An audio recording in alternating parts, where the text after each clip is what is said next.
Hello students, today's topic will be about rest and rest seats in RPD. Contents of this topic include definition of rest and rest seat, purpose of the rest, type of rest, preparation of rest and rest seat. Rest. Rest is any rigid part of an RPD framework which contacts a properly prepared surface of a tooth.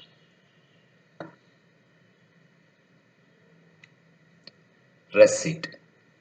Rest seat is any portion of a tooth or restoration properly prepared to receive a rest. Purpose of the rest. 1. Support. Resist displacement towards denture supporting structures and preventing impingement of gingival tissues adjacent to the abutment. 2. Maintains components in their planned positions. Maintain the components of the dentures in their positions and prevents spreading of class palm. 3. Distributing the occlusal load. When forces are exerted on partial denture, it will be transmitted to the teeth and clasps through the rests. 4. May provide indirect retention. A rest can act as an indirect retainer, preventing the rotation of distal extension RPD around the fulcrum axis. 5. Direct food away from the tooth contact and embrasure area. When teeth are extracted and drifted apart, food will accumulate and be trapped in embrasure areas. But the presence of a rest closing this space will prevent food entrapment and maintain the health of supporting structures. 6. Improve the existing occlusion, maintaining the relationship between natural and artificial teeth. 7. Prevent extrusion of abutments. 8. Provide reference for relines like relines or impressions. Example, alternate cast technique. Last, number 9. Direct forces along long axis of abutment. The most effective resistance can be provided if the tooth is stressed along its long axis. The process framework should engage the tooth in a manner that encourages axial loading. Types of rest. There are basically three types of rest: occlusal rest, lingual or cingulum rest, and incisal rest. Occlusal rest. A rest placed on the occlusal surface of a bicuspid or molar. Lingual or cingulum rest. A rest placed on the cingulum of an anterior tooth, usually the canine.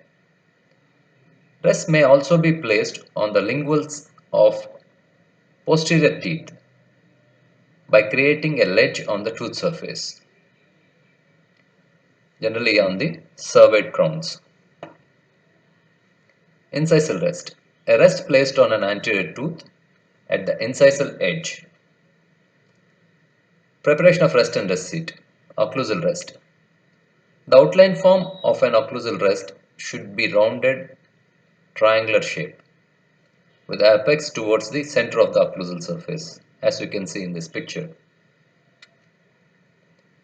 The base of the triangle shape is at the marginal ridge and should be approximately 1/3 the buccolingual width of the tooth.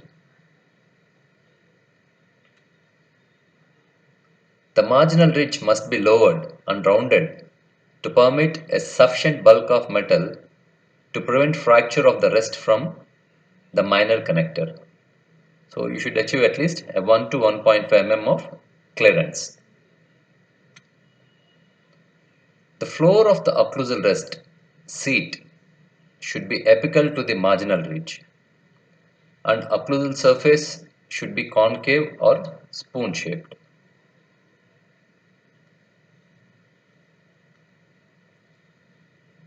The floor of the rest sheet should be inclined towards the center of the tooth, so that the angle formed by the rest and the minor connector should be less than 90 degrees. This helps to direct the occlusal forces along the long axis of the tooth. As you can see in second picture, if you test with an explorer, explorer will not slip off when pulled proximally if you had created a rest seat which is less than 90 degrees. If it is greater than 90 degrees, it will easily slip off into the interproximal area. Extended occlusal rest. In Kennedy's Class 2 Modification 1 and Kennedy's Class 3 situations in which the most posterior abutment is mesially tipped molar, in those conditions, this type of rest is given. This rest should extend more than one half the mesodistal width of the tooth. Should be approximately one-third the buccolingual width of the tooth and should allow for minimum of 1 mm of thickness for the metal. The preparation should be rounded with no undercuts or sharp angles. Interproximal occlusal rest. The design of a direct retainer assembly may require the use of interproximal occlusal rests. These rest seats are prepared as individual occlusal rest seats. Lingual rests on canines and incisor teeth. If an anterior tooth is sound and the lingual slope is gradual rather than perpendicular, a lingual rest sometimes may be placed in an enamel seat at the cingulum or just incisively to the cingulum. This type of lingual rest is usually confined to maxillary canines that have gradual lingual incline and a prominent cingulum.